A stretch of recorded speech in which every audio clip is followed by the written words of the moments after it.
ಮಂಗಳಯಾನ ಮಾಡಕ್ಕಿದೆ. ಅದಕ್ಕೆಲ್ಲ ನಮಗೆ ಪ್ರೇರಕ ಶಕ್ತಿಯಾಗಿ ಸುಭಾಷ್ ಶುಕ್ಲಾ ಅವರ ಎಕ್ಸ್ಪೀರಿಯನ್ಸ್ ಅಂತ ನಾವು ಪ್ರಾರ್ಥನೆ ಮಾಡಕ್ಕಿದೆ. ಇದನ್ನ ದಯವಿಟ್ಟು ಯಾರು ಮಾಡ್ತಾರೆ ಗೊತ್ತಿಲ್ಲ. ನಮ್ಮ ಶಾಲೆಯಲ್ಲಿ ಇದು ಏನು ನಮ್ಮ ಬಸವೇಶ್ವರ ಶಾಲೆಯಲ್ಲಿ ಮಂಡೇ ಅದು ಎಷ್ಟು ಗಂಟೆಗೆ ಆಗುತ್ತೆ ಅಂತ ಸಾಯಂಕಾಲ ಗೊತ್ತಾದಾಗ ಹೇಳ್ತೀನಿ. ಸ್ಕೂಲ್ ಅವರ್ಸ್ ಅಲ್ಲಿ ಇದ್ರೆ ಒಂದು ದೊಡ್ಡ LED ತಂದು ಅದನ್ನ ಲೈವ್ ತೋರಿಸಿದ್ರು. ಮಕ್ಕಳಿಗೆ ಇದನ್ನ ನಾವು ಕೊಟ್ರೆ ಅವ್ರಿಗೆ ಇನ್ಸ್ಪಿರೇಷನ್ ಕೊಟ್ಟಂಗಾಗುತ್ತೆ. ನಾವು ಸುಮ್ಮನೆ ಹೇಳಿ ಅದನ್ನ ಹೇಳು ಮಾಡು ಮಾಡು ಅಂತ ಹೇಳೋದಕ್ಕಿಂತ ಇದನ್ನ ನೋಡುವಾಗ ತೋರಿಸ್ಬಿಡಿ.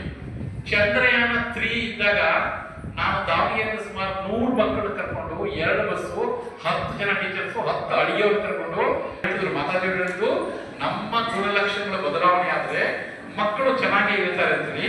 ಅದಕ್ಕೆ ನಮ್ಮ ಪರ್ಟಿಕ್ಯುಲರ್ ಅಪ್ಪಂದಿರೋ 4 ಜನ ಇದ್ದಾರೆ ಇಲ್ಲಿ ಆಶ್ಚರ್ಯಚಕಿತರಾಗಿ.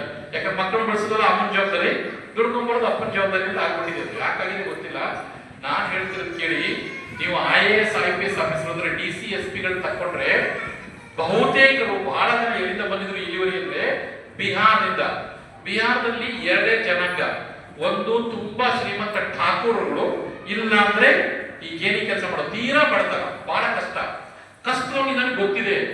ನನ್ನ ಮಗನ ಬದುಕು ಹಾಳಾಗೋಗುತ್ತೆ, ನನ್ನ ಮಗಳ ಬದುಕು ಹಾಳಾಗೋಗುತ್ತೆ ಅಂತೇಳಿ ಅವನು ಠಾಕೂರ್ ಜೊತೆಗೆ ಯುದ್ಧ ಮಾಡಕ್ ಆಗಲ್ಲ ಅವನಿಗೆ. ಯಾಕೆಂದ್ರೆ ಅಷ್ಟು ಶ್ರೀಮಂತಿಕೆ ದುಡ್ಡು ಇಲ್ಲ, ಆಸ್ತಿ ಇಲ್ಲ, ಹೊಲ ಮನೆ ಇಲ್ಲ.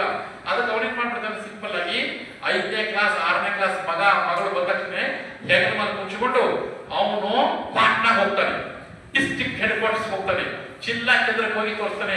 ಏ ದೇಕೋ DC ಸಾಬ್ ಕಾ ಬಂಗ್ಲಾ, ಏ ದೇಕೋ SP ಸಾಬ್ ಕಾ ಲಾಲ್ ಬತ್ತಿ ಕಾ ಕಾರ್ ಅಂತ. ಇದು ಜಿಲ್ಲಾಧಿಕಾರಿ ಮನೆ ಬಂಗ್ಲೋ ನೋಡೋ ಮಗನೇ, ಇದು SP ಕಾರ್ ನೋಡೋ ಅದೇ ಮೇಲೆ ಲೈಟ್ ಡ್ರಾಯಿಂಗ್ ಅಂತ ಇದೆ ತೋರಿಸ್ತಾನೆ. ಅದನ್ನ ಪ್ರತಿ ಸಲ ತೋರಿಸ್ತಾನೆ. ಯಾವಾಗ ಸಿಟಿಗೆ ಹೋಗ್ತಾನೆ ಅವಾಗ ಕರ್ಕೊಂಡಾಗ ತೋರಿಸ್ತಾನೆ.